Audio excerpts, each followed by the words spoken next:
very bittersweet. Very sad. Very bittersweet. What's sweet about it? Because there's another season. Yes. You know. Hi, everyone. And it's good to see you guys. Hi. Evil South. Hey, how are you? Speaking of Stargate, you had an actual. We were talking about Stargate, and you had a big role on that. It wasn't supposed to be a 2-episode show on Stargate. It was written as one, and I thought it was going to get cut back. But to hand it to those brilliant writers and showrunners, they really liked. Certainly for that episode, they stretched the box out. And after, I wasn't used to conventions, and I started going to conventions, and after Comic-Con, especially Eddie and I went around to a whole bunch of different. He's gone to more than me, and that's where I run into a lot of fans, diehard fans. Not that all diehard fans go to conventions, but certainly they'd say, "Well, where is your photograph from Stargate?" And I didn't have one, and they said, "Well, you should get one because that's a great character." And I began to realize that the character and what he was doing, which was first somebody who was, looked like they were going to trash the military, and then ended up honoring them. Especially, it was also the death of a very well-loved character. But also the relationship. What I was interested in was the relationship between the press and the military, and the free press in an open society, and how difficult that is, and how important it is, and that was really exciting. And what was really great about going from there into a show like Warehouse 13 was that a much more comic show, obviously, because our showrunner comes from that world, but also it gave us an opportunity to talk about a full range of issues, whether it was sexual orientation or whether it was politics, censorship, free will. A lot of issues got dealt with through Warehouse 13. I've had a lot of experience doing sci-fi, and that's one of the great things about sci-fi. And that's one of the great things about doing science fiction, is you guys all know better than me. What do you want to know? Along the lines of what you just talking about, is there any particular social issue you would like to have seen addressed in Warehouse 13 that hasn't been? No. I mean, would I like to say that I wish we had another 3 or 4 seasons in us? We did. Yeah. I think that it just, all good things must come to an end, but the show wasn't reaching a natural conclusion. It's what happens. 5 seasons is awesome, and who can complain about one of the great roles I've ever played? But no, we dealt with a lot of things. I knew we were going to deal with a lot more. But we don't have, as actors, we don't have one life. I mean, it also is maybe time to move on, play other things. My daughter was just going into college. My son was just about to go into high school. She's graduated college. He's going into college. It's been a lifetime, 5 years. It's been a long time. And unusual for somebody who's as old as I am and has done as many things as I am. I've never been in a series for more than a year. Well, I was a recurring character on Frasier for a couple of years, but that was the longest I'd ever been in a series. So this is a whole new thing for me, and very fortunately, incredibly pleasurable. And I know that Jack and I are going to be working together. We've already got plans to do something, and I've got brothers and sisters in the cast, and Allison's like another daughter for me. So it's been a wonderful experience, and the thrill of coming here was a little overwhelming. I'm not a crowd kind of person, but the very first time we were here, we only had 3 episodes on the air. We were just introducing Claudia, and the reaction to the fans, even before we knew we were a big hit show, was overwhelming, and it's been a great ride, and you guys have helped spread that word, so we're grateful to you guys too. It's been a favorite among people for good reason, and we have nothing but gratitude. It's very hard to feel too sad about something that was so successful. Yes. Are you satisfied by the way? I imagine you know how it's going to end. The ending is, I have 2 words about it. It's surprising and inevitable. It is both at the same time. It's incredibly moving. I must have teared up about 5 times and laughed out loud as many times. Reading the final script, the final episode, which everything leads to, is an extraordinary achievement in writing. We haven't shot it yet, so I don't know how we're going to do. But knowing our group, I think we'll do it justice. Have you had a chance to kind of step back a little and look at Artie's journey? I mean, well, always, every season I do. I mean, I really did last season because it was a 20-episode season, and one of my oldest and best friends, Brent Spiner, and I were doing a two-hander for the first part of season 4, and that was a really great thing.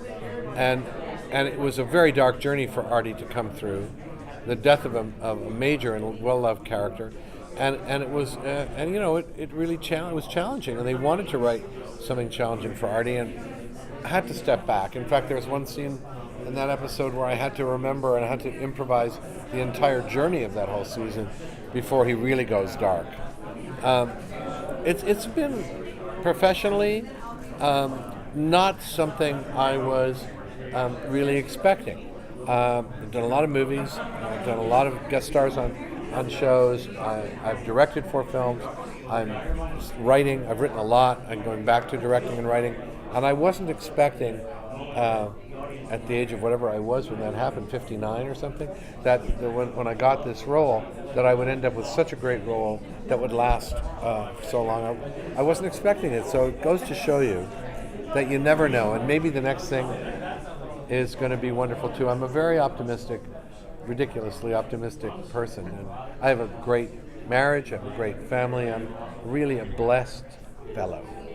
What are you going to miss most about playing the character? You know, I'm going to miss most is what any actor will tell you on a show is the family that we've created. It's the everyday laughs. You know, I mean, I've done a lot of variety of work as Artie. It's fun to play Artie. It's not what I'm going to miss. I'm going to miss Artie, but maybe the fans might miss that character because so much of me is Artie. Any long-term show, the writers write you, or they're making a mistake, and they've written a lot of me in there. I'm going to miss that family, you know. Not too much. I'm going to, you know, be close to everybody. I'm going to see everybody and hope to work on other things with them, but it's that family. It happens in theater, you know, in a way. And a lot of actors who do theater will tell you this, that what you find when you're a young actor and you're starting usually in theater, you're not making a dime. The stakes are just as high, even though there's several less zeros on the end of your paycheck. But what you miss, what you get, is that family. And then what you do as you get older, no matter who you are, I don't care if you're Johnny Depp or Brad Pitt, you look to recapitulate that family feeling in one way or another. Whether you're powerful enough to create it as a producer and get a group of people around you that create that. You cannot create good work what you do either. You cannot create good work in a vacuum. You have to have supporting, loving people around you, and then it grows exponentially, and what you thought was your best is only grows 2, 3, 4 times faster and better than you ever imagined. So by having a family of actors and great writers and a brilliant showrunner like Jack Kenny, everything that is good about you is brought up. Everything that is stupid and petty and small is turned away quickly because they know all your bad habits and they won't put up with them. That's true in a healthy family, isn't it? Yes, so kind of like iron sharpens iron, and you get better because of one another. That's the way it is on any great show. On any great show. I mean, yes, it's true. There are people who have horrible experiences and the movie's a big hit. You know, it doesn't. But that's a movie. It lasts for that length. But there's no great series that there hasn't been some wonderful chemistry going on. Very rare.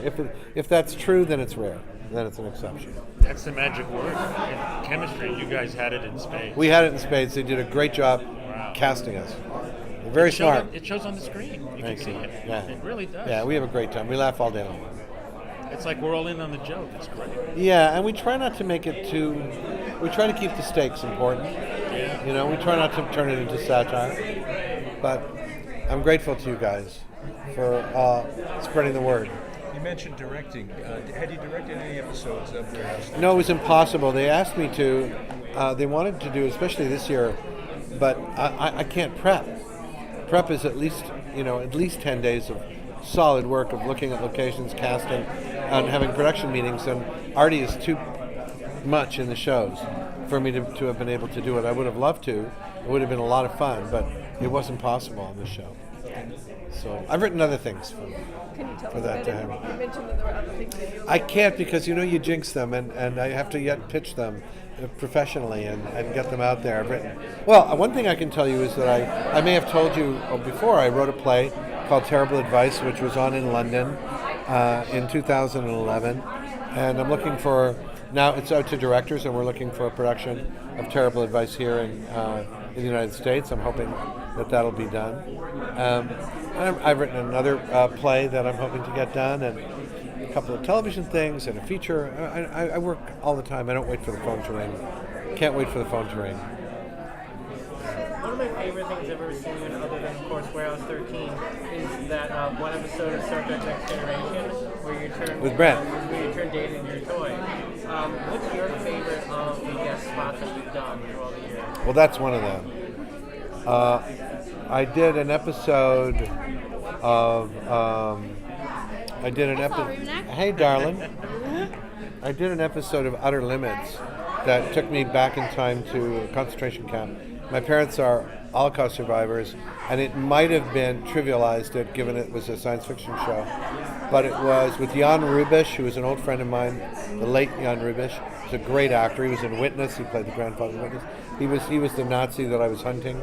It was with Lindsay Krause was in it with me. It was a beautifully written episode.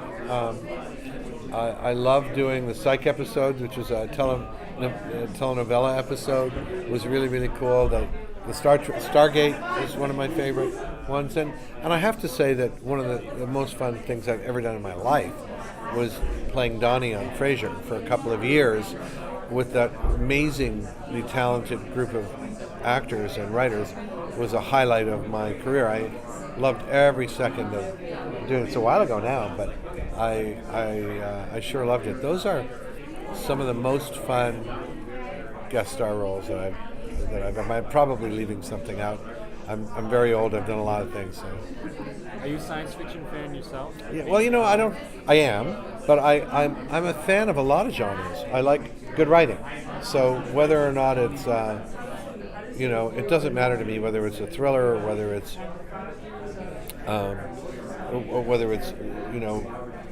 I guess literature, just great writing, just a great novel, sci-fi, if it's horror. I mean, I like it all if it's well done. So. Last question, guys. So, what do you geek out on? Well, that's a good question. I think that I'm a real fan, like a lot of people are, a real fan of Dexter. I geek out on Dexter, Breaking Bad. Those are two of my favorite shows of all time. I like great comedy too. I mean, I loved watching Seinfeld back in the day. I even did 2 episodes of Curb Your Enthusiasm. I love watching Larry David, and yeah. Against all odds, Thanks, guys. Thank you. What a great job you did, man. Thank you. Appreciate it. That was what a special show. Thank you. It'll still be on forever. I watch it on my tablet.